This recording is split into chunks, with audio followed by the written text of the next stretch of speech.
So along the way, there were a lot of problems which I hadn't foreseen at the time when I decided to become a test cricketer. But the thing about achieving the impossible is, it's a question of handling the bad times.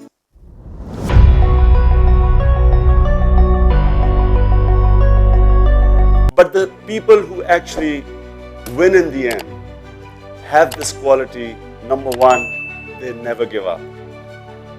You only lose when you give up. And secondly, they have the ability to cope with the bad times. Now, my first bad time came when first I played my first test match. I was dropped. And when I came back, the headline was, Imran Khan. And I didn't play for the next 3 years. I was out of the team. And everyone thought that was it. But then, I made my way back in the team. But the first shock I received, which I'm telling you, the bigger the goal, the more shocks you're going to have. The more setbacks, the more failures you should expect. So, and then the other setback I can tell you, when I contested my first election. Now, our party was only 5 months old.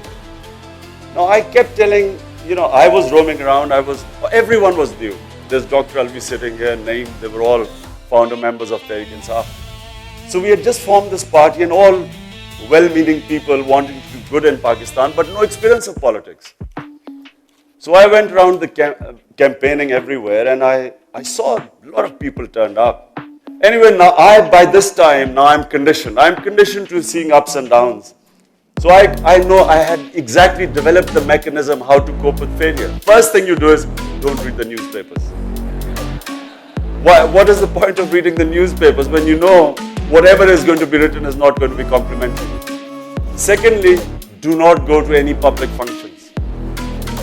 Because when you go to a public function, you will get plenty of advice. Because advice is free. But the only problem is the advice you get when you've lost, it's like rubbing salt on your wounds. So best is avoid people. Number 3, try and go away somewhere where there's no one, like go to the Karakorums for a trekking holiday. Best time to be with the family. But the problem is when you have a sound thrashing, failure has its own dynamics. What it does is that you will find that even your close friends view you differently.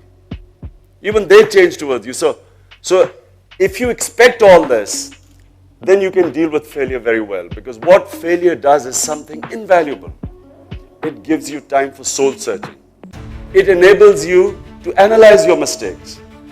It is the one time where you can learn. Failure can be the best teacher, provided you do not get demoralized by failure. If you get demoralized, you've lost. If you can assess and analyze your mistakes, it is a stepping stone to moving higher. All the people who I knew over my life who were successful had one quality. They could handle failure and they had the best analysis. They were the best critics of themselves. And if you have this ability, and this is really what education should do, it should give you the ability to analyze yourself very well. And that is the time that you work to eliminate your mistakes and you get stronger. So the secret of success is that each time you have a setback, and remember, the higher the goal, the more the setbacks, each time you analyze, work hard to eliminate the mistake in anything you do, and then you can move forward. But never. The biggest problem is that when you have a setback, is that there is a big temptation to scale down your dreams, to scale down your ambition, to suddenly expect something less of you. This is the biggest trap. Most people fail when they compromise on their dreams and their vision in times of weakness. It is the time when a person is vulnerable. And in this state of vulnerability, you will make a fatal mistake by scaling down on your ambition. So I'll give you examples. Because your body adjusts to your ambition. Your body will adjust. The body follows the mind. Mind is what is the power in a human being. The power of mind You can only discover this power when you look inside and pit yourself against challenges. Challenge yourself, the more strength you will discover inside. And then when I used to play for the Pakistan team, I always remember a captain before you used to go out to field, all the captains. I remember in the team meetings we used to be told, first priority is not to lose. And then winning was a bonus. Now this is a big difference. Remember, this is the positive mindset is we will win. Negative mindset is we should not lose. Any policies you make out of fear are destined for disaster. Policies should, whenever you make your own policies in life, they should never be determined out of fear of anything. And the worst fear is fear of losing. Because a fear of losing stops you from winning.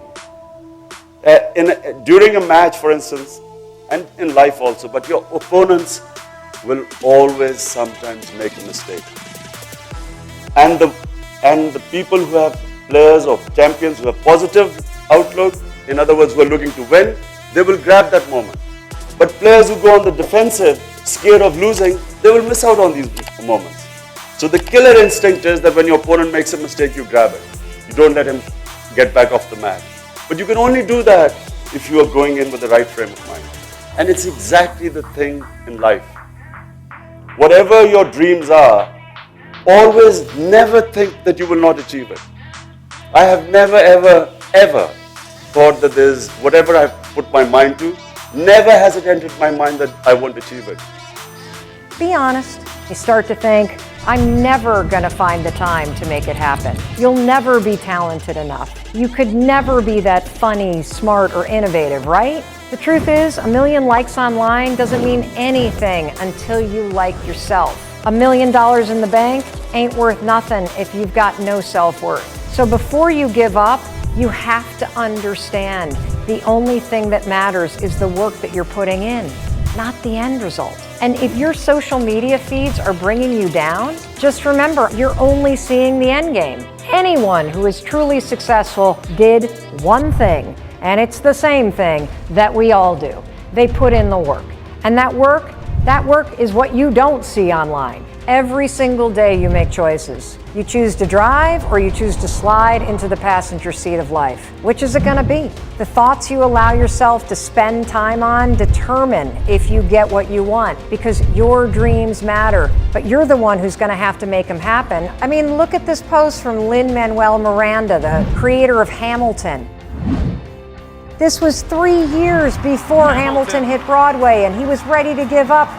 Ed Sheeran, he was working on his dreams way before he was a Grammy Award-winning artist. Are you working? If you're not working, are you waiting for permission? Stop. You don't need permission. You just need to push yourself, to take that first step, and then to keep going. Will you fail along the way? Of course. And you know what? I hope so. And here's why. A study of entrepreneurs found that when you fail once, you double your chances of success. Failure doesn't make you give up. Failure happens when you give up. Those of you who succeed are the ones who get back up over and over and over again. Wait, what did you say? You're afraid of judgment? Of people criticizing you? Welcome to the Success Club. You don't belong if you don't have haters. Lady Gaga had so many people who doubted her that they formed online groups around the topic of her failure. It's a great sign when you have critics because it's life testing. How bad do you want it? Instead of thinking game over,